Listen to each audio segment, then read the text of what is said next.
Hi, everybody. Welcome to section 7.1, opening statements. This is over statements and quantifiers. You can see through the learning objectives what we'll be doing. We're going to define and identify statements, define the logical connectives and identify their use, recognize and write negations of statements, and then write statements symbolically and translate symbolically statements back to verbal. So one of the things that I want to point out before we get started is if you'll recall, when we were talking in chapter 6 about sets, we were looking at the union of two sets and the intersection of two sets. Now, we're not going to get into the details of, how we did in chapter 6, but those two connective words are going to be part of what we're going to be looking at in this section, as well as two others that we'll introduce right after that.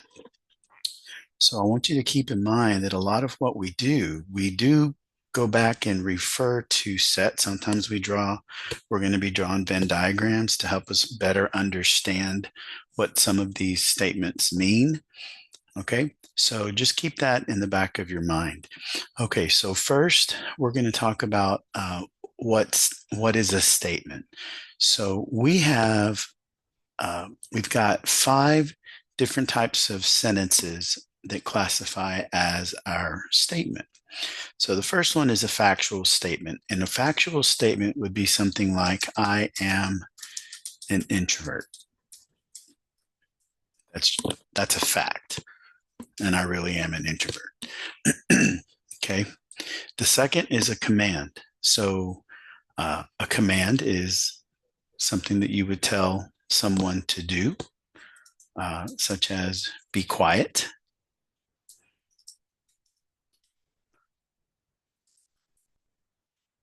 And some, depending on how serious you are, you might say, be quiet, and put an exclamation point, which brings up something else. It brings up number 5, and what's an exclamation? An opinion would be, I put this in red. An opinion would be is a very personal choice to you, something that you might believe heavily for or against, and someone might not. So an opinion could be something like Whataburger. I'm just making this up. Whataburger is a great fast food restaurant. Okay. I like Whataburger. You might disagree with me, and that's fine. That's your opinion, and that's my opinion. Okay, a question would be something like, what time is it?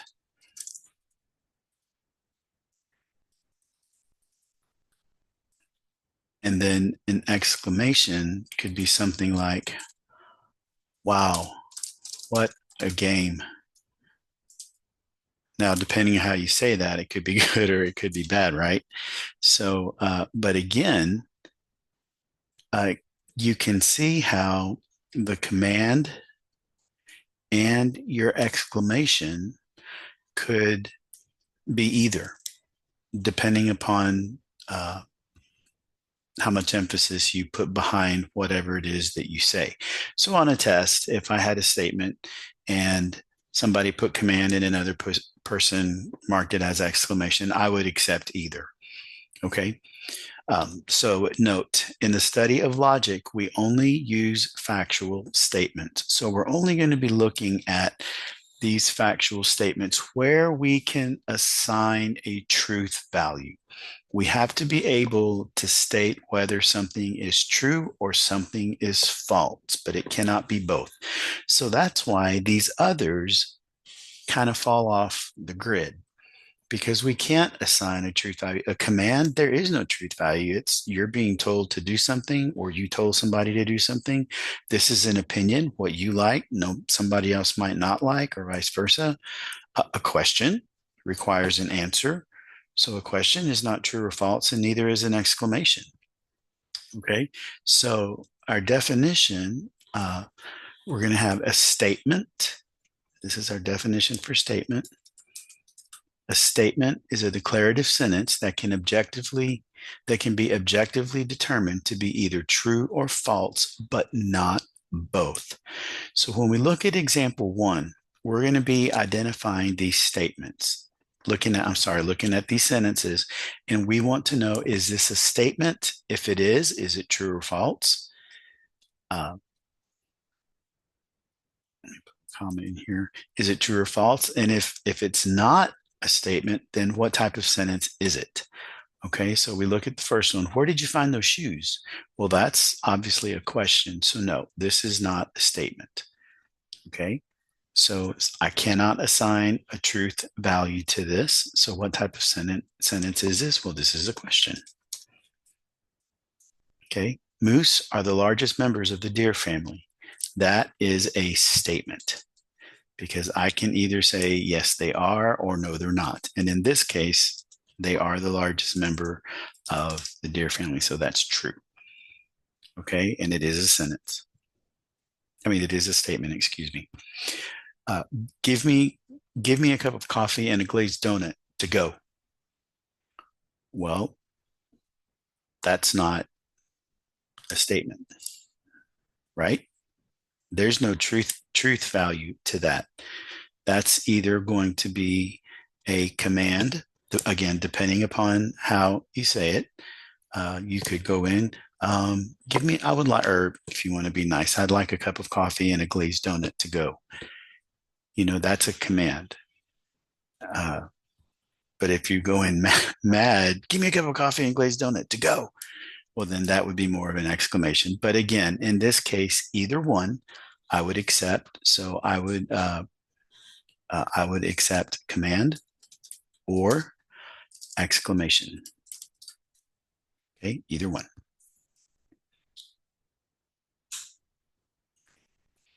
2 plus -8 equals -6. Equations, mathematical equations are sentences. They are mathematical sentences. So yes, this is a statement. Okay. And so we want to answer, is this true? Is 2 plus -8, does that really equal -6? Yes, it does. Oh, it's true. Yes, it is true. Okay. That football game was amazing. Well, that's not a statement. Okay. So we would either call this an opinion, or you could also call this an exclamation. Okay. So, earlier we had talked about how the command and an exclamation could be taken either way. Well, now we see that we could also throw in an opinion, okay, with an exclamation. All right, radioactive spiders can make you a superhero. Well, that is a statement, because we can either say, yes, that's true, or no, that's not true. So yes, it is a statement. However, this is false. Okay, unless you're Peter Parker and you have proof, it's false. Okay. All right. Now we have two kinds of statements. We have a simple statement, which contains only one idea, such as my car wouldn't start this morning. We also have a compound statement that combines more than one idea, such as I'm taking my last math course and I'm going to make an A. So here is our connective word. And I'm taking my last math course and I'm going to make an A. Okay, so and I'm sure you know this from English, what a compound sentence is. It's a sentence that combines two thoughts, right? Okay, so what we have here is a compound sentence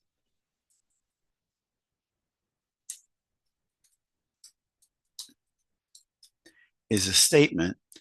Now your notes might be a little bit, no, wait, not here, not yet. So it's a compound sentence. A compound sentence is a statement formed by joining two or more simple statements with a connective word. And like I said at the beginning of the video, I told you how we have already been dealing with two of them. We have dealt with the and the or. The and, when we were talking about sets, is our intersection. So that's what is common between two sets. And the or is what you want from both sets. Okay, this was the would you like cake or ice cream? Well, there would be some people who want only cake, some people who want only ice cream, and there are some people who would like to have both. Okay, but for the and, it has to be in both sets. Okay, so in this case, since we're here where we're talking about compound statements, the logical connective word that we use for and is called a conjunction. All right. And then the logical connective word for or is going to be a disjunction, because we can't combine those necessarily combine those two phrases together. Okay. If then, here are your last two if then statements. Something like, if I win the lottery, then I will retire.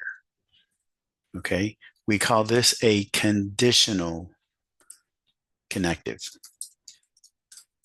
So it's conditional because if the only way that I would retire is if I won the lottery. Okay. And then we have this last one, if and only if. And we call this one a biconditional connective word. Highlight this in red. So everything, all the answers here, I'm trying to make sure that I highlight in red. Okay, so the if and only if would be, let's see, I could say something like, I will use my umbrella if and only if it is raining outside. That would be an if and only if. Okay, so something that I want to point out with the if then and the if and only if. With the if then statements, your sentence would actually read, if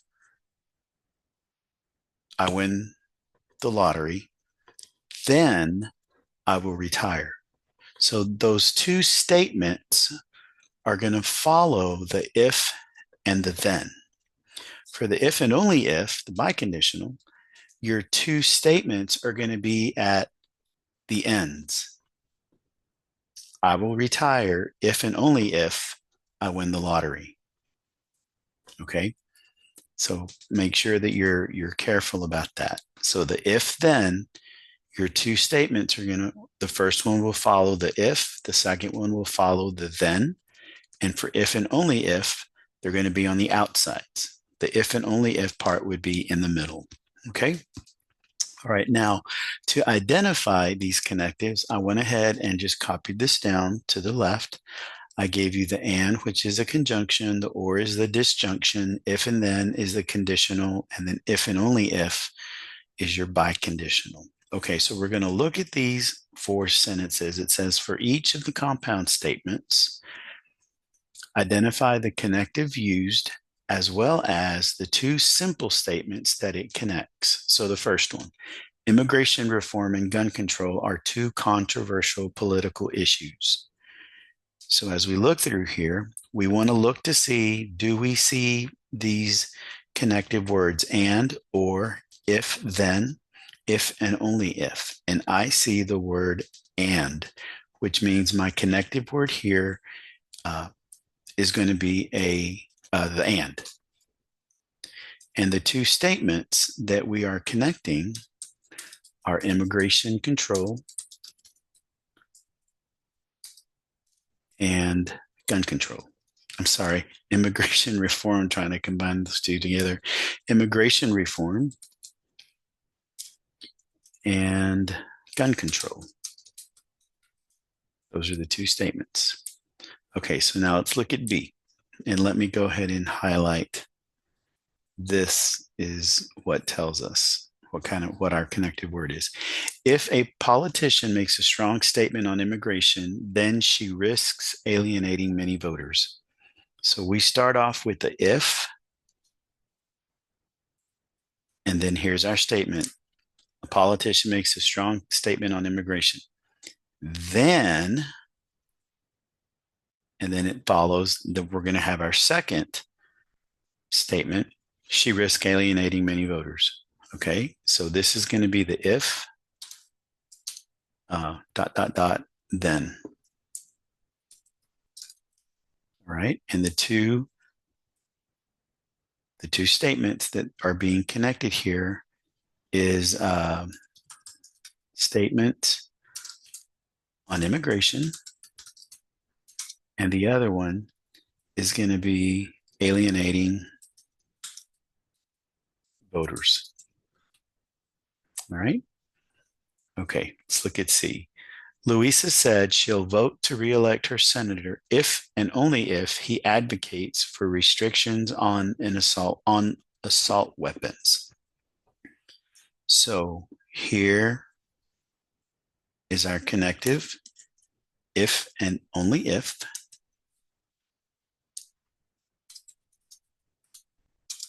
Okay, now the two statements that are being connected. Now, do you see how for the if and the then, if, here's your first statement, then there's the second statement. For the if and only if, you see how your two statements are on either side. So the first statement for the if and only if would be, it's regarding re-election. I'm just going to keep this short, re-election.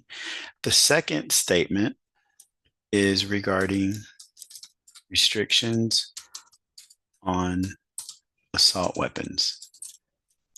Okay, here I'll put voter re-election. Voter re-election, there we go. All right, now the last one. In the upcoming presidential debate, I expect my candidate to talk about the Second Amendment or border security.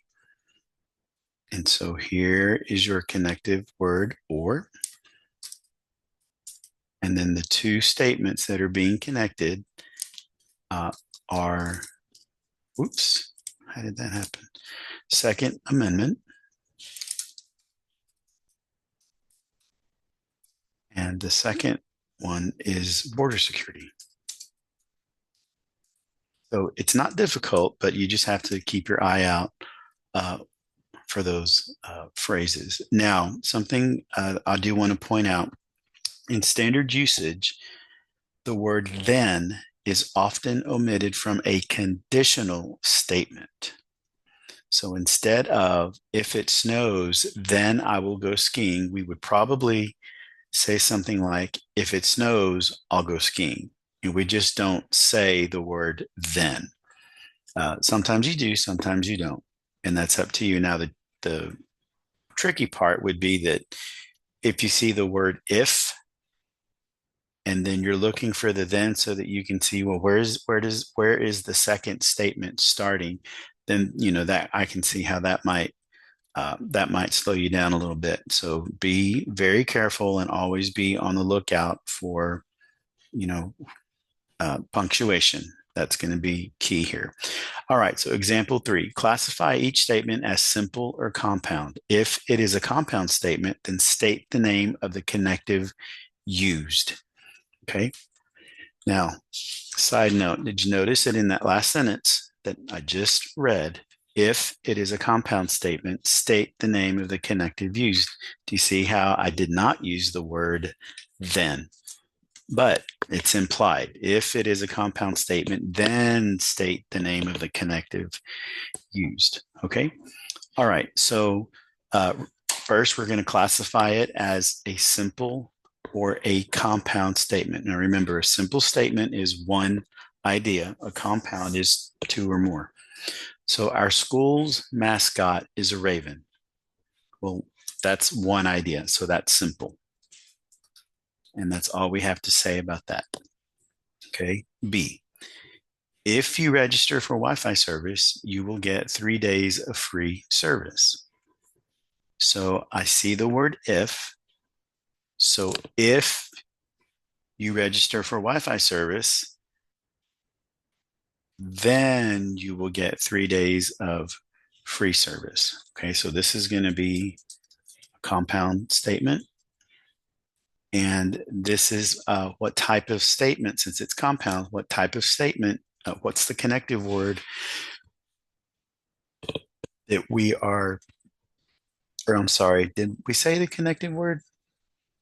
Oh, the name of the connective. Okay, so our connective word is, this is going to be, that should have been, I meant for you guys to be able to write the conjunction, disjunction, that, but that's okay. I'll just type that in. So this is going to be a conditional statement. So I'm going to say conditional, but in parentheses, I'm going to put if, then. Okay, so that we'll tie those together. Last week we had a winter storm. One thought. So it's just simple, and that's it. In the interest of saving the planet, I plan to buy either a hybrid car or a motorcycle. So, or is going to be our connective word. So this is a compound statement.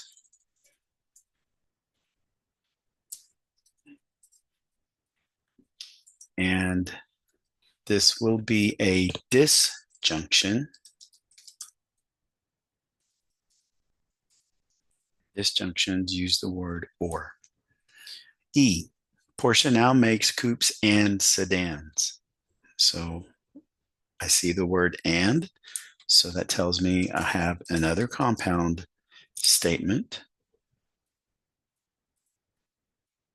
And the and is the conjunction, right? And then F. I'm going to quit my job if and only if I win the lottery. If and only if. Man, that was obvious. That was right there. So again, we do have another compound, and this is a bidirectional, biconditional. And the biconditionals are the if and only if. Okay, so not too bad. All right, just keep an eye out for those. All right, now this is where your notes are going to differ. So quantified statements. We have two types of quantified statements, and I'm going to color code these. The first type of quantified statement is going to be what's called a universal quantifier. The second type of connective word, and then I'm going to change colors here. Let's see, I think I'll use blue. This is going to be an existential quantifier. Okay, so what all does that mean? Well, when we have these two types of quantifiers, there are certain words that we use to designate what type of quantifier that we use. So let me give you those words, and then it'll be a little bit, you'll understand this a little bit better. So quantified statements, for both of these, quantified statements involve terms like, I'm going to color code these so that you know what words go with what. So they involve terms like all, each, every, no, none, and those are universal quantifiers. Okay. And then we also have a few more words. Some, there exists,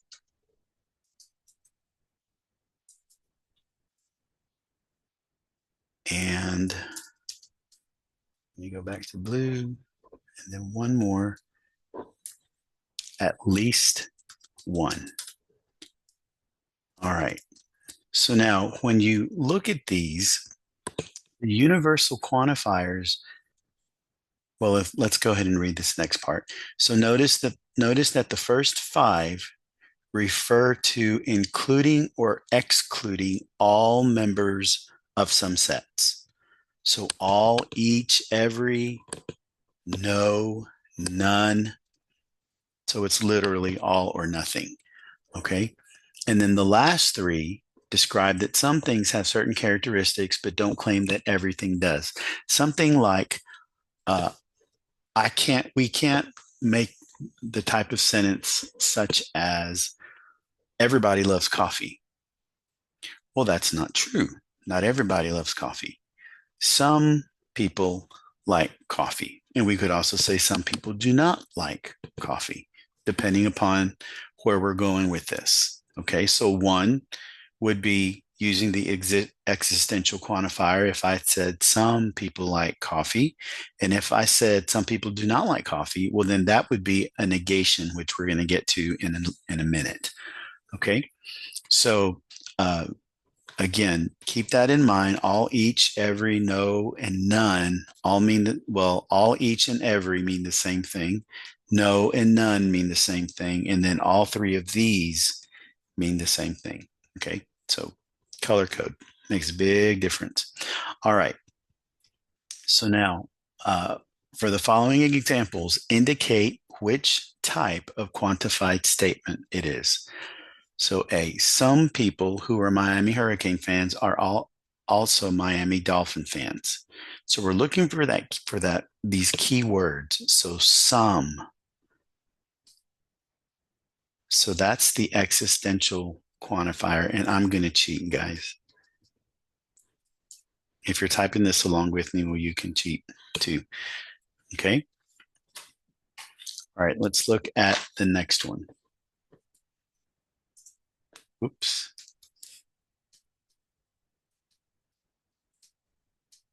Okay. So every student that comes to class and studies will pass the course. So here's the word every. So every is going to refer to the universal quantifier. Okay. All right. All right. C, no nursing student is also majoring in criminal justice. No nursing student. So again, that's going to be our universal quantifier. Okay. D, there is at least one professor in the school who does not have brown eyes. And here it is, at least one is referring to the existential. So there is at least one.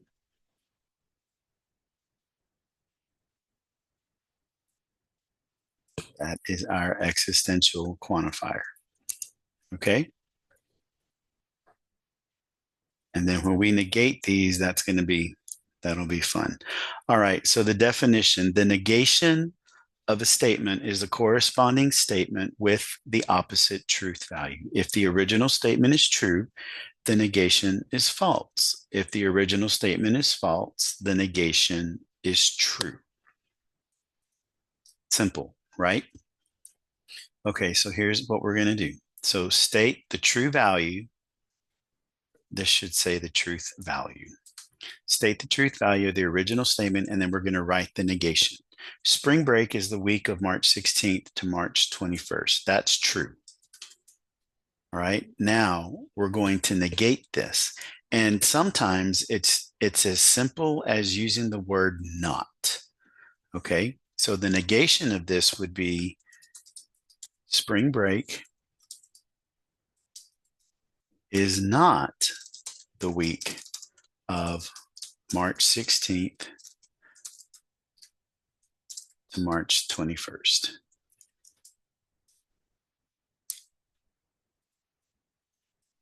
And golly, there we go. Trying to get that period in there. Okay. In Texas, we always receive snow during winter. Well, that's not true. That's false. So the negation would be in Texas, we do not always receive snow during winter. Or if you wanted to say in Texas, we do not receive snow. Well, the word always is there, so we probably need to keep that and say do not always. Yeah, I forgot about that one. Okay, Texas weather is never consistent. Man, that is true. So the opposite, the negation would be Texas weather. Instead of using, now remember I told you sometimes you might have to figure out a word that would give you the negation. So Texas weather is never consistent. So if we're going to say the opposite of this, then it would be Texas weather is, we could say, is always consistent. Okay. All right. Lemons are nicknames for faulty vehicles. That's true. So the negation for this would be lemons are not nicknames for faulty vehicles. Vehicles. Okay. Yeah. Sometimes it looks like things are spelled wrong. All right. And then I'm going to push this down to the next page. Okay. Now here's where I was talking about the negation of quantified statements. So, like I said, sometimes to negate a statement in general, I'm not talking about the quantifiers, but to negate a statement in general, you could simply use the word not, okay? But sometimes there's some exceptions that come in. So when you have the statements that all, you're including everything, then like all of my meals are low in fat. Well, the negation of that would be not all of my meals are low in fat, or some of my meals are low in fat. Okay. And if you have the statement that contains some, well, the opposite of that would be none. And again, the idea, if you'll think about it, we're kind of coming back to here, how these are opposites of each other, all, each, every, no, none. That's very inclusive. That includes everybody, or it does not include everybody. So the opposite of that would be some. All people like to ride roller coasters. Well, the opposite of that would be some people like, or some people do not like to ride roller coasters. Okay.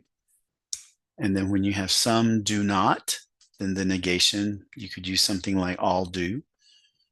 And then none do. No airlines include checked bags for free. Some airlines, or at least one airline, allows a checked bag for free. Okay. So your sentence could vary, these sentences could vary the negation. Okay. All right. So here we go. So write the negation of each of the following quantified statements. And then remember, every, that's our quantifier. So that's the universal. So every, all, each, those are the same things. Okay. All right. So we're going to negate that. Every student is taking quantitative reasoning. Every student taking quantitative reasoning this semester will pass. So the negation of this, instead of saying every, we could say some students taking quantitative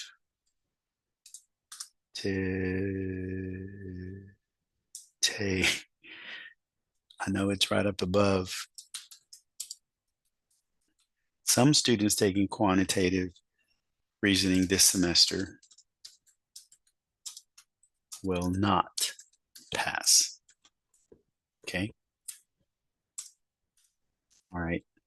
B, some people who are Miami Hurricane fans are also Miami Dolphin fans. Okay, now we're not talking about truth values yet. All right, so just negate this sentence. So we start off with some, which means if we have some, we could say none do or all do not. Or if we have some, then we could use all. So some people who were Miami Hurricane fans are also Miami Dolphin fans. So we could say all people who are Miami Hurricane fans are also Miami Dolphin fans. Okay. All right. See, there is at least one professor in this school who does not have brown eyes. So if we come back up here, at least one, then we can use something.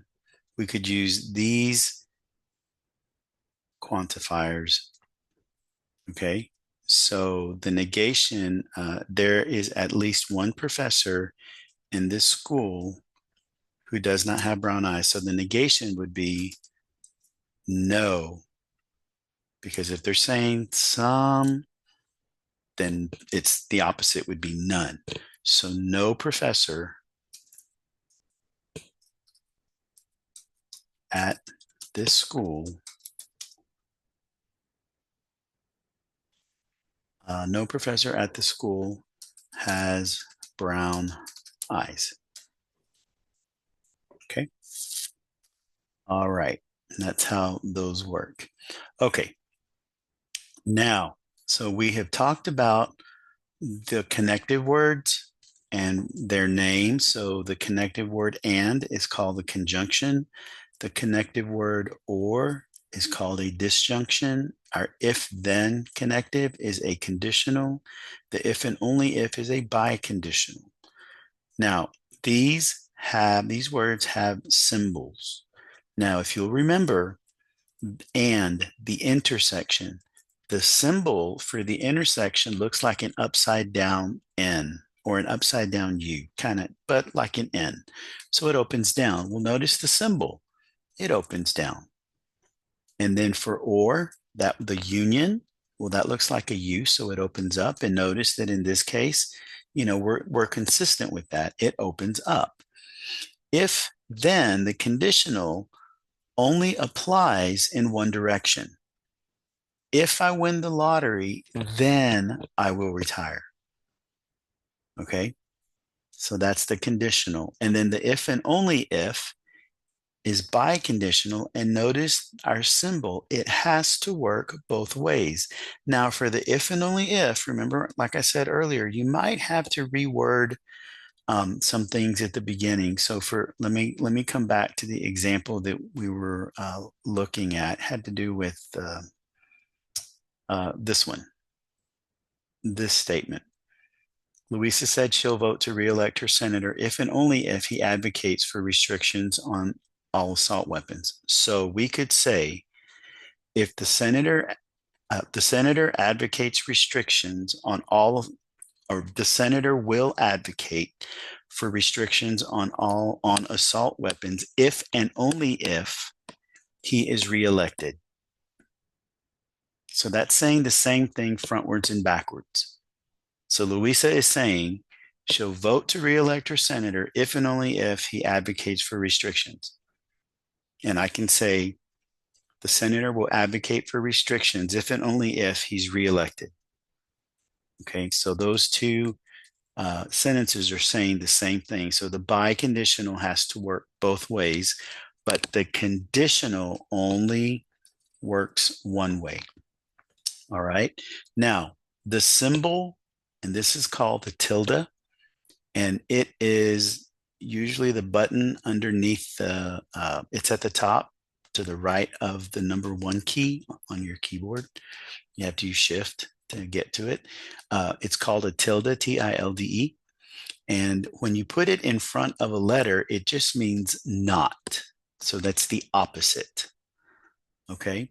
And then simple statements in logic, simple statements, one idea in logic usually use the letters P, Q, R, S, if we had to keep going on S, T, U, V, and so on. Okay. So here's the way this is going to work. Suppose we use P to represent I get paid, not paying, I get paid on Friday, and Q to represent I will go out this weekend. Then the conditional statement would read conditional. Your conditional statement is an if then. So the conditional statement would read if I get paid on Friday, so if P, if I get paid on Friday, then I will go out this weekend, then Q. Okay. And in symbolic notation, it looks like this. P with the arrow to the Q. Okay. We normally let the first statement be P and the second statement be Q, and so on and so on and so on. Okay. Negations use the symbol tilde. If we wanted to write not P, so P is a statement, I get paid on Friday. So not P, which is the negation, that would mean I will not get paid on Friday. All right, we're going to look at symbolic notation in the next section, and it can get pretty involved. All right. Oops, let me move this example down. Okay, so let P represent Galveston is in Texas, and Q represent London is in France. Right, and this should have been in quotes just to keep these separate, but whoops. I know this probably isn't a big deal to you, but okay. All right, write this in. Why are there so many typos? This bothers me.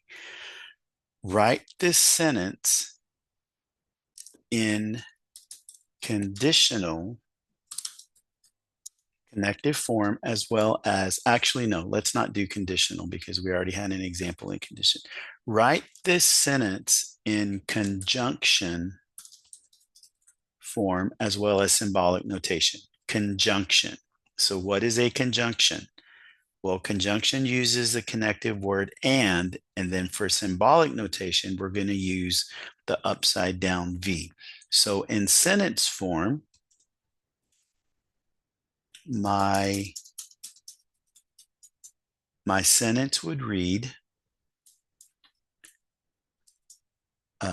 Galveston is in Texas. Since we're looking for the conjunction, that's the word and London is in France. Now, we are not, again, we are right at this point, we are not worried about truth values. That's what we're going to do in the next section. Okay. Now, symbolic form, Galveston is in Texas. That's P. Then we have the connective word and, which means we're going to use the upside down V and Q. And there you go. That's how you write the symbolic notation for that. Okay. And this should be in red. Let me highlight that in red. Okay.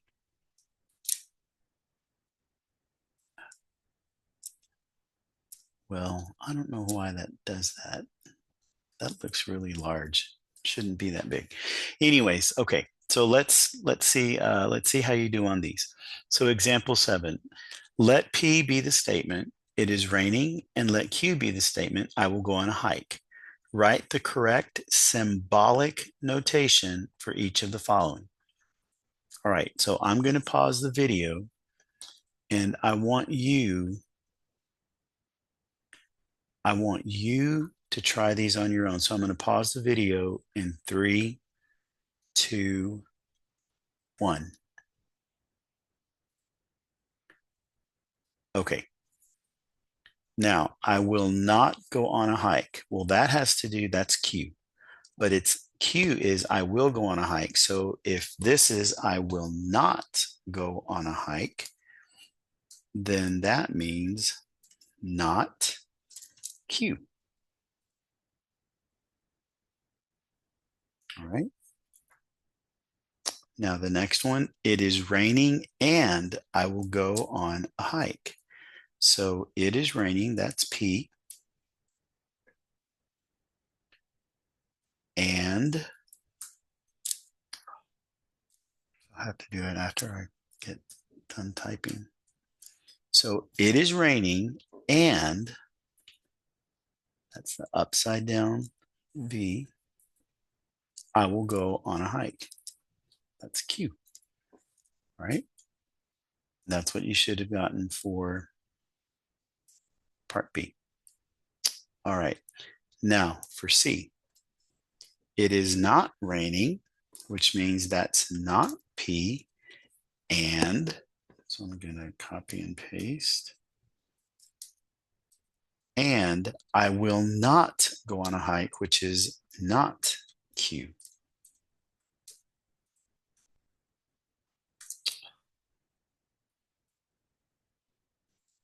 This is being a butt. Okay.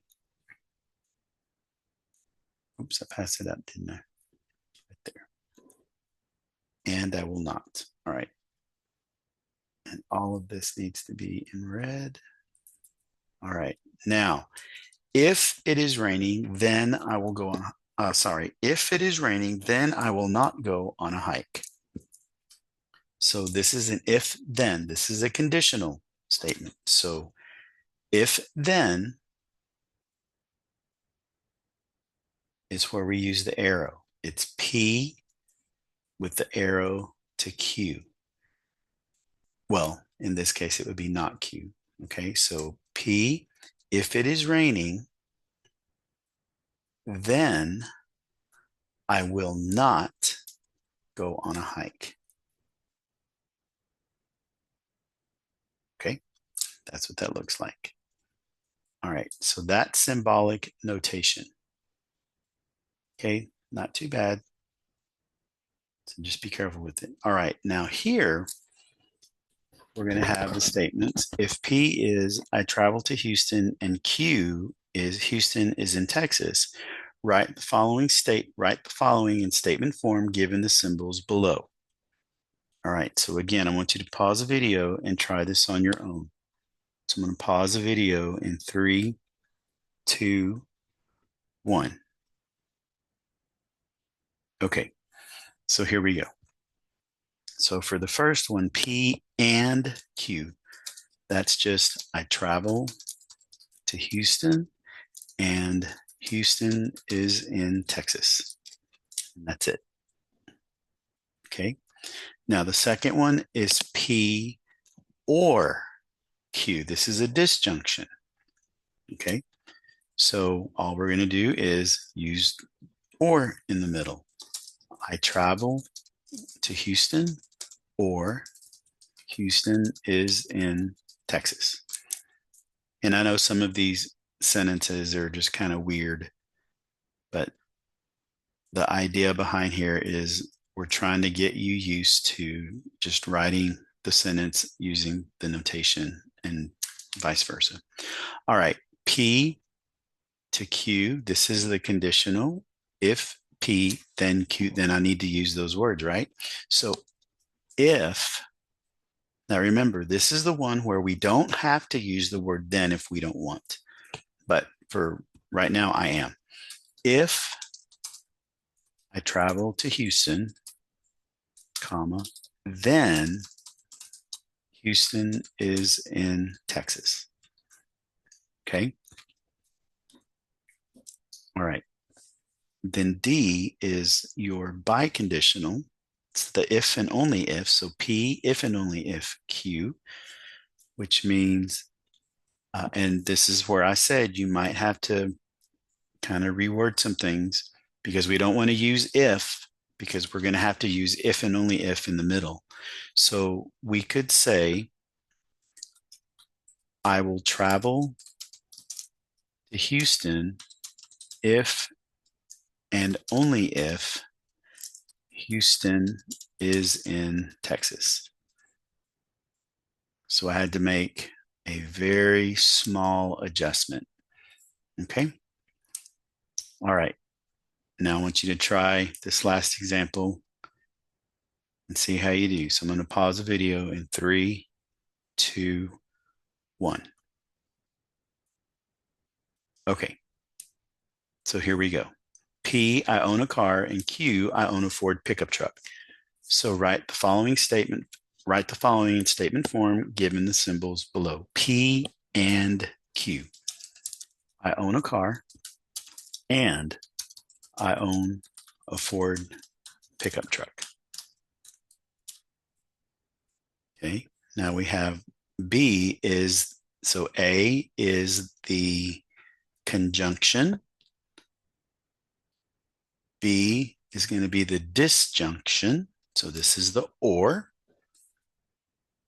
So I own a car or I own a Ford pickup truck. Okay.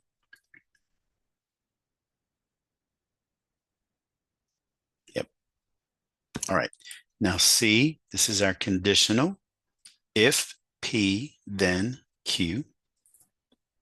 So this should read, if I own a car, then I own a Ford pickup truck. Now, again, we are not worried about the truth value of that statement. That's what we're going to do. We're going to deal with in the next section. Okay, then the last one is your biconditional. So this is the one that has a if and only if. You might have to make some small changes. So, but I don't think we have to do anything for this one. I own a car if and only if I own a Ford pickup truck. Okay. All right. And that's how all of this stuff works. So it's not bad. You just want to make sure that you are clear with what a statement is, the types of statements that we have. So let me just kind of scroll back up here and just do a quick review. So make sure that you know the types of sentences, be able to identify them. Remember that a statement is a declarative sentence. A statement can be assigned a truth value. It's either true or false, but not both. Okay. A compound sentence. So a simple statement is just a regular sentence, one idea. Compound statement is more than one idea. Using one of these connectives, the and, or, if then, if and only if. You need to know the and is a conjunction, or is a disjunction, if and then are the conditional, if and only if is a biconditional. Okay. Know how to identify them just like we did. Be able to identify a simple compound. If it's compound, then what kind. These quantifiers are going to be important. Make sure that you know which is which. That's why I color coded them for you. Be able to write the negation of a general statement and then the negation of quantified statements, which are a little bit more tricky. And then we finally get to the symbolic notation for the 4 connectives that we looked at. Okay. All right, guys, if you have any questions, let me know.